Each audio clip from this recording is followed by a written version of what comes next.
ನಮಸ್ಕಾರ. ಬೆಂಗಳೂರು ಉತ್ತರ ವಿಶ್ವವಿದ್ಯಾಲಯ ಜರ್ನಲಿಸಂ ವಿಭಾಗದ 5ನೇ ಸೆಮಿಸ್ಟರ್ನ 11ನೇ ಸೆಷನನ್ನು ಈಗ ನೋಡೋಣ. ನಾವು ಇಲ್ಲಿ topic different designation in editorial department. Editorial ಡಿಪಾರ್ಟ್ಮೆಂಟಲ್ಲಿರುವಂತಹ ವಿವಿಧ ಶ್ರೇಣಿಗಳನ್ನು ಇಲ್ಲಿ ನಾವು ನೋಡ್ತೇವೆ. Learning objectives. ಇಲ್ಲಿ learners know about to structure of the editorial department and different designation in editorial department. ಒಂದು ರಚನೆ ಮತ್ತು ಜೊತೆಗೆ ಡೆಸಿಗ್ನೇಷನ್ ಹೇಗಿದೆ ಅನ್ನುವಂಥದ್ದನ್ನು, ಎಡಿಟೋರಿಯಲ್ ಡಿಪಾರ್ಟ್ಮೆಂಟಲ್ಲಿ ಹೇಗಿದೆ ಅನ್ನೋದನ್ನು ನಾವಿಲ್ಲಿ ಕಲಿತೇವೆ. Session outcomes. Learners comprehended the structure of the editorial and various type of designation. ಇಲ್ಲಿಯೂ ನಾವು ವೇರಿಯಸ್ ಟೈಪ್ಗಳಿದೆ, ಯಾವ್ಯಾವ ಟೈಪ್ಗಳಿದೆ ಅನ್ನೋದನ್ನು ಕಲಿತೇವೆ. Structure of the editorial department.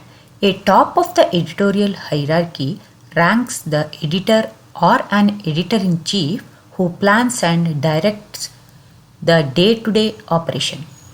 ಇಲ್ಲಿ ಎಡಿಟೋರಿಯಲ್ ಹೈರಾರ್ಕಿ ಒಂದು ಎಡಿಟೋರಿಯಲ್ ಡಿಪಾರ್ಟ್ಮೆಂಟಲ್ಲಿ ತುಂಬ ಹೈ ಪೊಸಿಷನಲ್ಲಿ ಇರೋರು ಅಂದರೆ ಎಡಿಟರ್. ನಾವು ಇಂಗ್ಲೀಷಲ್ಲಿ ದ ಎಡಿಟರ್ ಅಂತ ಹೇಳ್ತೀವಿ. ಎಡಿಟರ್ ಅವರೇ ಯಾವುದು ಹೈರಾರ್ಕಿ, ಎಡಿಟೋರಿಯಲ್ ಹೈರಾರ್ಕಿಯ ರ್ಯಾಂಕಲ್ಲಿ ಮೇಲ್ಗಡೆ ಇರೋರು ಯಾವಾಗಲೂ ಎಡಿಟರ್ ಆಗಿರ್ತಾರೆ, ಅಥವಾ or an editor in chief ಅಂತ ನಾವು ಕರಿತೇವೆ. ಅವರು ಒಂದು ಶ್ರೇಣಿಯಲ್ಲಿ ಅತ್ಯುನ್ನತ ಸ್ಥಾನದಲ್ಲಿರ್ತಾರೆ. ಇವರು who plans and directs the day to day operation. ಅವರು ಪ್ರತಿದಿನ ಏನು ನಡಿಬೇಕು, ಅದನ್ನು ಹೇಗೆ ಮಾಡಬೇಕು ಅನ್ನೋದನ್ನು ಪ್ರತಿಯೊಬ್ಬರಿಗೂ ಸಜೆಷನ್ ಕೊಡುವಂಥವರು ದ ಎಡಿಟರೇ ಆಗಿರ್ತಾರೆ. Supported by a team of news editors, chief sub editor, senior sub editor and sub editors. ನೋಡಿ, ಒಂದು ಎಡಿಟೋರಿಯಲ್ ಡಿಪಾರ್ಟ್ಮೆಂಟ್ ಸಂಪಾದಕೀಯ ವಿಭಾಗ ಅಂದರೆ ಅಥವಾ ನ್ಯೂಸ್ ರೂಮ್ ಅಂತಂದರೆ ಅದರಲ್ಲಿ ಹಲವಾರು ರೀತಿಯಾದಂಥ ಕ್ಯಾಟಗರಿ ಬರುತ್ತೆ ಅಂತ ನಾನು ಹೇಳಿದ್ದೀನಿ. ಸೊ ಹಲವಾರು ಜನರು ಕೆಲಸ ಮಾಡ್ತಿರ್ತಾರೆ. ಸೀನಿಯರ್ ಸಬ್ ಎಡಿಟರು, ಅದ್ರ ಜೊತೆಗೆ ಚೀಫ್ ಸಬ್ ಎಡಿಟರ್ಸ್, ನ್ಯೂಸ್ ಎಡಿಟರ್ಸ್, ಹೀಗೆ ಹಲವಾರು ಜನ ಕೆಲಸ ಮಾಡ್ತಾ ಇರ್ತಾರೆ. ಇವರನ್ನು ಎಲ್ಲ ಪ್ರತಿದಿನ ಎಡಿಟರ್ ಕೂರಿಸ್ಕೊಂಡು ಮೀಟಿಂಗ್ ಮಾಡಿ ಅವತ್ತಿನ ನ್ಯೂಸ್ ಯಾವುದು, ಆಯ್ಕೆ ಹೇಗಿರಬೇಕು, ಅಥವಾ ಅದು ಯಾವ ರೀತಿ ಪ್ರಸ್ತುತಪಡಿಸಬೇಕು, ಅದನ್ನು ಯಾವ ರೀತಿಯಾದಂಥ ಆರ್ಟಿಕಲನ್ನು ಇವತ್ತು ಪಬ್ಲಿಷ್ ಮಾಡಬೇಕು ಅನ್ನುವಂಥ ಪ್ರತಿಯೊಂದು ವಿಷಯಗಳನ್ನು ಡಿಸ್ಕಸ್ ಮಾಡುವಂಥ ಕೆಲಸವನ್ನು ಇವರು ಎಡಿಟರ್ ಮಾಡ್ತಾರೆ. ಅದು ಯಾರ ಜೊತೆಗೆಲ್ಲ, ಯಾಕಂತ ಹೇಳಿದರೆ ಸಪೋರ್ಟೆಡ್ ಟೀಮ್ ಅಂದರೆ ಒಂದು ಸುದ್ದಿ ಪತ್ರಿಕೆ ಬರಬೇಕು ಅಂತಿದ್ರೆ ಒಬ್ರಿಗೊಬ್ರು ಸಪೋರ್ಟ್ ಆಗಿ ಇರಬೇಕಾಗುತ್ತೆ. ಸೊ ಈ ಸಪೋರ್ಟ್ ಟೀಮ್ ಅಂತ ಹೇಳಿದರೆ ನ್ಯೂಸ್ ಎಡಿಟರ್ಸ್ ಇರ್ಬೋದು, ಚೀಫ್ ಸಬ್ ಎಡಿಟರ್ಸ್ ಇರ್ಬೋದು, ಸೀನಿಯರ್ ಸಬ್ ಎಡಿಟರ್ ಇರ್ಬೋದು, ಅಥವಾ ಸಬ್ ಎಡಿಟರ್ಸ್ ಇರ್ಬೋದು. ಇವರ ಜೊತೆಗೆ ಮಾತಾಡಿಕೊಂಡು ಚರ್ಚೆ ಮಾಡಿ ಅವರಿಗೆ ಸಪೋರ್ಟ್ ಕೊಡ್ತಾ, ಅವರಿಗೆ ಇನ್ಸ್ಟ್ರಕ್ಷನ್ ಕೊಡ್ತಾ ಎಡಿಟರ್ ಕೆಲಸವನ್ನು ಮಾಡಿಸ್ಕೊಡ್ತಿರ್ತಾರೆ, ಜೊತೆಗೆ ಕೆಲಸವನ್ನು ಮಾಡ್ತಾರೆ. The news desk usually operates in shift. ನಿಮಗೆ ಗೊತ್ತಿರ್ಬೋದು, ಯಾವುದೇ ನ್ಯೂಸ್ ಚಾನಲ್ ಇರ್ಬೋದು, ನ್ಯೂಸ್ ಪೇಪರ್ ಇರ್ಬೋದು, ಅದು ಶಿಫ್ಟಲ್ಲಿ ಕೆಲಸ ಆಗುತ್ತೆ. ಕೆಲವರು ಡೇ ಕೆಲಸ ಮಾಡಿದ್ರೆ, ಇನ್ನು ಕೆಲವರು ಶಿಫ್ಟ್ ನೈಟಲ್ಲಿ ಕೆಲಸ ಮಾಡ್ತಾರೆ. So the news desk usually operates in shift and each shift is headed by a chief sub ಎಡಿಟರ್ಸೇ. ಈ ಬೆಳಗಿನ ಶಿಫ್ಟ್ ಆಗಲಿ ಇರ್ಬೋದು ಅಥವಾ ರಾತ್ರಿ ಶಿಫ್ಟ್ ಆಗಿರ್ಬೋದು, ಅದಕ್ಕೆ ಹೆಡ್ ಆಗಿರೋದು ಯಾವಾಗಲೂ ಚೀಫ್ ಸಬ್ ಎಡಿಟರೇ ಆಗಿರ್ತಾರೆ. ಅವರನ್ನು ಕಾಲ್ಡ್ ಆ್ಯಸ್ ಸ್ಲಾಟ್ ಮ್ಯಾನ್ ಅಂತಲೂ ಕೂಡ ಅವರನ್ನು ಕರೀತಾರೆ. ನ್ಯೂಸ್ ಡೆಸ್ಕಿನಲ್ಲಿ ಯೂಶ್ವಲಿ ಯಾವಾಗಲೂ ಆಪ್ರೇಟ್ ಮಾಡೋದು ಅದು ಡೇ ಶಿಫ್ಟ್ ಇರ್ಬೋದು, ನೈಟ್ ಶಿಫ್ಟ್ ಇರ್ಬೋದು. ಒಟ್ಟಾರೆಯಾಗಿ ನ್ಯೂಸ್ ಡೆಸ್ಕಿನ ಪ್ರತಿಯೊಬ್ಬರನ್ನು ಹ್ಯಾಂಡಲ್ ಮಾಡೋದು, ಆಪ್ರೇಟ್ ಮಾಡೋದು ಯಾವಾಗಲೂ ಚೀಫ್ ಸಬ್ ಎಡಿಟರ್ ಆಗಿರ್ತಾರೆ.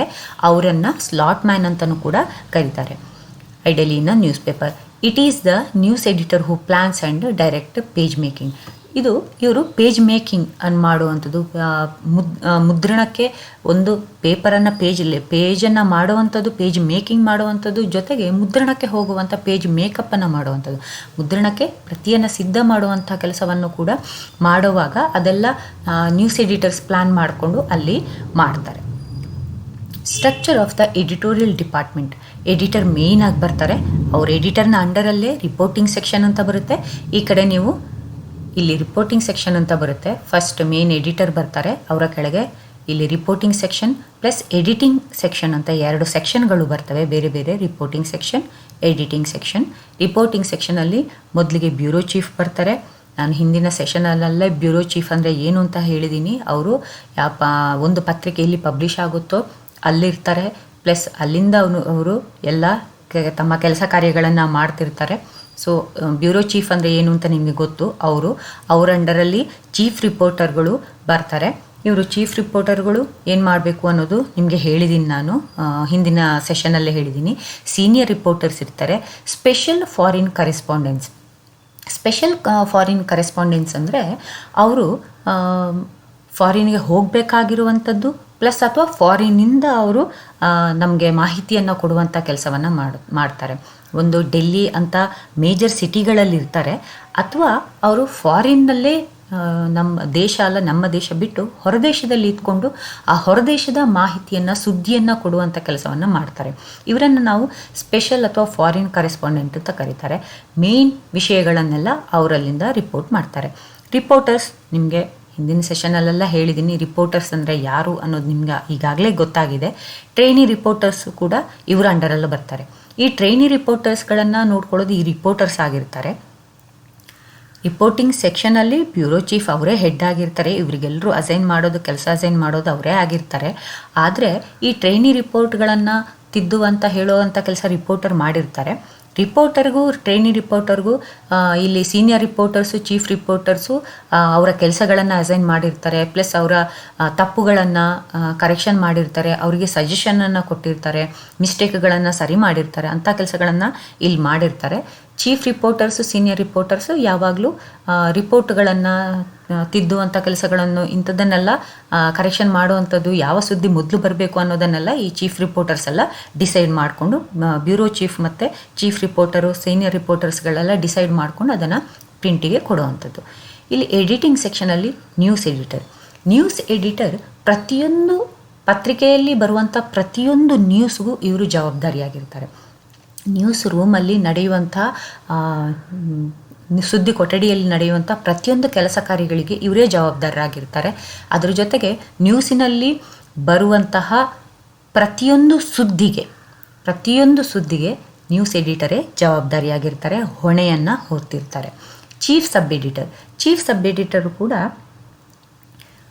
ಇವರು ಏನು ಮಾಡ್ತಾರೆ ಅಂತ ಹೇಳಿದ್ರೆ, ಸುದ್ದಿಯನ್ನು ಸೀನಿಯರ್ ಸಬ್ ಎಡಿಟರ್ ಕೊಟ್ಟಿರುವಂಥ ಸುದ್ದಿ ಮಾಹಿತಿಗಳು, ಕರೆಕ್ಷನ್ಸ್ಗಳು ಏನಾದರೂ ಇದ್ದರೆ ಇದನ್ನು ಕರೆಕ್ಷನ್ ಮಾಡುವಂಥ ಕೆಲಸಗಳನ್ನು ಕೂಡ ಸೀನಿಯರ್ ಸಬ್ ಎಡಿಟರ್ ಮಾಡ್ತಾರೆ. ಅದರ ನಂತರ ಅದು ಚೀಫ್ ಸಬ್ ಎಡಿಟರ್ಗೆ ಹೋಗುತ್ತೆ. ಅಲ್ಲೂ ಮತ್ತು ಏನಾದರೂ ಕರೆಕ್ಷನ್ ಇದ್ದರೆ, ತಿದ್ದಬೇಕಿದ್ರೆ ವರದಿ ಎಷ್ಟು ದೊಡ್ಡದಿದೆ ಅಂತ ನೋಡಿಕೊಂಡು ಅದನ್ನು ಪರಿಷ್ಕರಣೆ ಮಾಡುವಂಥ ಕೆಲಸಗಳು ಈ ಸೀನಿಯರ್ ಸಬ್ ಎಡಿಟರ್ ಮತ್ತು ಚೀಫ್ ಸಬ್ ಎಡಿಟರ್ಗಳು ಸೇರಿಕೊಂಡು ಮಾಡ್ತಾರೆ. ಸ್ಪೆಷಲ್ ಮ್ಯಾಗಝಿನ್ ಅಂತ ನಿಮಗೆ ಗೊತ್ತು. ನೀವು ಮಾಸಪತ್ರಿಕೆ ಇರ್ಬೋದು, ವಾರಪತ್ರಿಕೆ ಇರ್ಬೋದು, ಅಂಥದನ್ನು ನಾವು ಮ್ಯಾಗಝಿನ್ ಅಂತ ಕರಿತೇವೆ. ಅದು ಲೈಫ್ ಸ್ಟೈಲಿಗೆ ಸಂಬಂಧಪಟ್ಟದ್ದು ಬರುತ್ತೆ. ಫೆಮಿನಾ ಥರದ, ಫಾರ್ ಎಕ್ಸಾಂಪಲ್ ಫೆಮಿನಾ ಇರ್ಬೋದು, ವಾರಪತ್ರಿಕೆ ಇರ್ಬೋದು, ಬಾಲಮಂಗಳ ಇರ್ಬೋದು, ಮಕ್ಕಳ ತುಂತುರು ಇರ್ಬೋದು, ಅಥವಾ ತರಂಗ ಇರ್ಬೋದು, ಸುಧಾ ಇರ್ಬೋದು. ಇದೆಲ್ಲ ವಾರಪತ್ರಿಕೆಗಳು ಎಲ್ಲ ಅಂಥದ್ದೆಲ್ಲ ಬರ್ತದೆ. ಅದನ್ನೆಲ್ಲ ಮ್ಯಾಗಝಿನ್ ನಾವು ಕರಿತೀವಿ. ಅದಕ್ಕೆ ಸ್ಪೆಷಲ್ ಮ್ಯಾಗಝಿನ್ ಎಡಿಟರ್ಸ್ ಅಂತ ಇರ್ತಾರೆ. ಅದಕ್ಕೆ ಮ್ಯಾಗಝಿನ್ ಎಡಿಟರ್ಸ್ ಇರ್ತಾರೆ, ಪ್ಲಸ್ ಸ್ಪೆಷಲ್ ಮ್ಯಾಗಝಿನ್ ಎಡಿಟರ್ಸು ಇರ್ತಾರೆ. ಈ ಸ್ಪೆಷಲ್ ಮ್ಯಾಗಝಿನ್ ಎಡಿಟರ್ಗಳಿಗೆ ಈ ಸಬ್ ಎಡಿಟರ್ಸ್ ಎಲ್ಲ ಸಹಾಯ ಮಾಡಿಕೊಂಡು ಅವರು ಒಬ್ರಿಗೊಬ್ರು ಸೇರಿಕೊಂಡು ಕೆಲಸವನ್ನು ಮಾಡ್ತಾರೆ. ಸಬ್ ಎಡಿಟರ್ಸು ಅಷ್ಟೇ, ಟ್ರಾನ್ಸ್ಲೇಷನ್ಗಳು ಇದ್ದರೆ ಟ್ರಾನ್ಸ್ಲೇಷನ್ಗಳನ್ನು ಮಾಡ್ತಾರೆ. ಪ್ಲಸ್ ಕೆಲವು ಎಡಿಟ್ಗಳನ್ನೆಲ್ಲ ಮಾಡಬೇಕಾಗುತ್ತೆ. ಸುದ್ದಿಯ ಆಯ್ಕೆಗಳು ಇರುತ್ತವೆ. ಇಲ್ಲಿ ಸೀನಿಯರ್ ಸಬ್ ಎಡಿಟರ್ ಅಂತ ಹೇಳಿದ್ನಲ್ಲಾಗಲೇ, ಅವರು ಸುದ್ದಿಯ ಆಯ್ಕೆಯನ್ನು ಕೂಡ ಮಾಡ್ತಾರೆ. ಸೊ ಇಲ್ಲಿ ಸಬ್ ಎಡಿಟರ್ಸ್ ಪ್ರೂಫ್ ನೋಡುವಂಥದ್ದು ಇರ್ಬೋದು, ಅಥವಾ ಕೆಲವು ಎಡಿಟ್ಗಳನ್ನು ಮಾಡಬೇಕಾಗುತ್ತೆ. ಅಂಥದ್ದನ್ನು ಮಾಡುವಂಥ ಕೆಲಸ ಈ ಸಬ್ ಎಡಿಟರ್ಗಳು ಮಾಡ್ತಾರೆ. ಟ್ರೈನಿ ಸಬ್ ಎಡಿಟರ್ಸ್ ಅಂತ ಹೇಳಿದ್ರೆ, ಇವರು ಟ್ರೈನಿಂಗ್ ಪೀರಿಯಡಲ್ಲಿರ್ತಾರೆ. ಟ್ರೈನಿ ಸಬ್ ಎಡಿಟರ್ಸ್ ಇವರ ಕೆಲಸ, ಟ್ರೈನಿ ಸಬ್ ಎಡಿಟರ್ನ ಕೆಲಸಗಳನ್ನು ಅಥವಾ ಕೆಲಸಗಳನ್ನು ಅಸೈನ್ ಮಾಡೋದು ಈ ಸಬ್ ಎಡಿಟರ್ಸ್, ಆಮೇಲೆ ಸೀನಿಯರ್ ಸಬ್ ಎಡಿಟರ್ಸ್ ಎಲ್ಲ ಮಾಡ್ತಾರೆ. ಪ್ಲಸ್ ಅವರು ಮಾಡಿರುವಂಥ ಎಲ್ಲ ರಿಪೋರ್ಟ್ಗಳನ್ನು, ವರದಿಗಳನ್ನು, ತಪ್ಪು ಸರಿ ಲೆಕ್ಕಾಚಾರಗಳನ್ನು ನೋಡುವಂಥದ್ದು, ಕರೆಕ್ಷನ್ ಮಾಡುವಂಥದ್ದು ಕೆಲಸವನ್ನು ಅಸೈನ್ ಮಾಡುವಂಥ ಕೆಲಸವನ್ನು ಈ ಸೀನಿಯರ್ ಸಬ್ ಎಡಿಟರ್, ಚೀಫ್ ಸಬ್ ಎಡಿಟರ್ಗಳು ಮಾಡ್ತಾರೆ. ಟ್ರೈನಿ ಸಬ್ ಎಡಿಟರ್ಸ್ ಸ್ಪೆಷಲ್ ಮ್ಯಾಗಝಿನ್ ಎಡಿಟರ್ಸ್ನ ಅಂಡರಲ್ಲೂ ಬರ್ತಾರೆ. ಮ್ಯಾಗಝಿನ್ನಲ್ಲೂ ಕೂಡ ಟ್ರೈನಿ ಸಬ್ ಎಡಿಟರ್ಸ್ ಅಥವಾ ಟ್ರೈನಿ ಎಡಿಟರ್ಸ್ ಅಂತ ಇರ್ತಾರೆ. ಅವರಿಗೆ ಈ ಮ್ಯಾಗಝಿನ್ ಎಡಿಟರ್ಸ್ ಏನಿರ್ತಾರೆ, ಸ್ಪೆಷಲ್ ಮ್ಯಾಗಝಿನ್ ಎಡಿಟರ್ಸ್, ಅವರು ಟ್ರೈನಿಂಗನ್ನು ಕೊಡ್ತಾರೆ ಅಥವಾ ಕರೆಕ್ಷನ್ಗಳನ್ನು ಮಾಡ್ತಾರೆ. ಸೊ ಇದಿಷ್ಟು ಒಂದು ಎಡಿಟೋರಿಯಲ್ ಡಿಪಾರ್ಟ್ಮೆಂಟಲ್ಲಿ ಎರಡು ವಿಧದಲ್ಲಿ ನಾವು ಕ್ಯಾಟಗರಿಯಲ್ಲಿ ನಾವೊಂದು ಸ್ಟ್ರಕ್ಚರನ್ನು ನೋಡ್ತೀವಿ. ರಿಪೋರ್ಟಿಂಗ್ ಸೆಕ್ಷನ್ ಅಂತ ಬರುತ್ತೆ, ಪ್ಲಸ್ ಎಡಿಟಿಂಗ್ ಸೆಕ್ಷನ್ ಅಂತ ಬರುತ್ತೆ. ರಿಪೋರ್ಟಿಂಗ್ ಸೆಕ್ಷನಲ್ಲಿ ಯಾವಾಗಲೂ ಮಾಹಿತಿ, ಸುದ್ದಿ ಮತ್ತು ಮಾಹಿತಿಯನ್ನು ಕಲೆ ಹಾಕುವಂಥ ಕೆಲಸ ಮಾಡ್ತಾರೆ, ತೊಗೊಂಡು ಬರುವ ಕೆಲಸವನ್ನು ಮಾಡ್ತಾರೆ. ಎಡಿಟಿಂಗ್ ಸೆಕ್ಷನಲ್ಲಿ ಈ ರಿಪೋರ್ಟಿಂಗ್ ಸೆಕ್ಷನ್ ನಾವು ತಂದಿರುವಂತಹ ಸುದ್ದಿ ಮತ್ತು ಮಾಹಿತಿಯನ್ನು ಇಲ್ಲಿ ಎಡಿಟ್ ಮಾಡಿ ಅದು ಪ್ರಿಂಟಿಗೆ ಕಳಿಸುವಲ್ಲಿವರೆಗಿನ ಕೆಲಸವನ್ನು ಈ ಎಡಿಟಿಂಗ್ ಸೆಕ್ಷನ್ನವರು ಮಾಡ್ತಾರೆ. ಆದ ಕಾರಣ ಈ ರಿಪೋರ್ಟಿಂಗ್ ಸೆಕ್ಷನ್ ಎಷ್ಟು ಇಂಪಾರ್ಟೆಂಟೋ ಹಾಗೆ ಎಡಿಟಿಂಗ್ ಸೆಕ್ಷನ್ ಕೂಡ ಇಂಪಾರ್ಟೆಂಟ್ ಆಗಿರುತ್ತೆ. ಈ ಎರಡು ಡಿಪಾರ್ಟ್ಮೆಂಟ್ಗಳು ಸೇರಿಕೊಂಡು ಎಡಿಟೋರಿಯಲ್ ಡಿಪಾರ್ಟ್ಮೆಂಟಲ್ಲಿ ಒಂದು ಉತ್ತಮವಾದ ಸುದ್ದಿ ಮಾಹಿತಿ ಇರುವಂಥ ಒಂದು ಉತ್ತಮ ಪತ್ರಿಕೆಗಳು ರೆಡಿಯಾಗೋದಕ್ಕೆ ಸಾಧ್ಯ ಆಗುತ್ತೆ. ನೆಕ್ಸ್ಟ್ ನಾವು ನೋಡಬೇಕಾಗೋದು who is the head of news desk. ಇದು question answers. Who is the head of news desk? Reporters, news editor, chief sub editor, all the above. Right answer ಏನು ಅಂತ ನಿಮಗೆ ಗೊತ್ತು. ನ್ಯೂಸ್ ಎಡಿಟರ್ ಯಾವಾಗಲೂ head of news desk. News ಡೆಸ್ಕಿನ ಯಾವಾಗಲೂ ಸುದ್ದಿ ಕೊಠಡಿಯ ಹೆಡ್ ಯಾವಾಗಲೂ ನ್ಯೂಸ್ ಎಡಿಟರ್ ಆಗುತ್ತೆ. ನಾನು ಈಗಷ್ಟೇ ಹೇಳಿದ್ದೀನಿ ಅದರ ಬಗ್ಗೆ. How news desk usually operates? In shift, general shift, night shift, all the above. News desk ಹೇಗೆ ಕೆಲಸ ಮಾಡುತ್ತೆ, ಅಲ್ಲಿ ಯಾವ ರೀತಿ ಕೆಲಸ ನಡೆಯುತ್ತೆ ಅಂತ ನಾನು ಈಗ ಹೇಳಿದ್ದೀನಿ ಹಿಂದಿನ ಸ್ಲೈಡಲ್ಲಿ. ಅಲ್ಲಿ ಹೇಗೆ ಅಂತ ಹೇಳಿದರೆ ಇನ್ ಶಿಫ್ಟಲ್ಲಿ ನಡೆಯುತ್ತೆ. ಡೇ ಟೈಮು ಇರುತ್ತೆ, ನೈಟು ಇರುತ್ತೆ. ಸೊ 24 ಗಂಟೆಯಲ್ಲಿ ನಡೆಯುತ್ತೆ. ಆದ ಕಾರಣ ಇನ್ ಶಿಫ್ಟಲ್ಲಿ ಯೂಶ್ವಲಿ ನ್ಯೂಸ್ ಡೆಸ್ಕಲ್ಲಿ ಕೆಲಸಗಳು ನಡೆಯುತ್ತೆ. What does not belong in a news story? News ಸ್ಟೋರಿಯಲ್ಲಿ ಅಲ್ಲದೆ ಇರುವಂಥದ್ದು ಇಲ್ಲಿ ಯಾವುದು? Lead, quote, conclusion, WS and H ಯಾವುದು? ಕ್ವೈಟ್ ಇದು ಸಂಬಂಧಪಟ್ಟದ್ದಲ್ಲ, ನ್ಯೂಸ್ ಸ್ಟೋರಿಗೆ ಸಂಬಂಧಪಟ್ಟದ್ದಲ್ಲ. What is the role of a reporter in a media organisation? News gathering, page making, editing, printing. News gathering, reporter in a media organisation ರಿಪೋರ್ಟರ್ಗಳ role ಏನು ಅಂತ ಹೇಳಿದರೆ news gathering ಅನ್ನೋದು ರಿಪೋರ್ಟರ್ಗಳ ರೋಲ್ ಆಗಿರುತ್ತೆ. Which official is called the pilot of the news paper? ನಿಮಗೆ ಸುಮಾರು ಸರ್ತಿ ಕ್ವಶನ್ ಬಂತು. The sub editor, reporter editor, the editor, none of this. ನಿಮ್ಗೆ ಗೊತ್ತು, ಎಡಿಟರ್ ಅನ್ನೋರು ನ್ಯೂಸ್ ಪೇಪರ್ನ ಹೆಡ್ ಆಗಿರ್ತಾರೆ. ಇಲ್ಲಿಗೆ ಈ ಸೆಷನ್ ಮುಕ್ತಾಯ ಆಗುತ್ತೆ.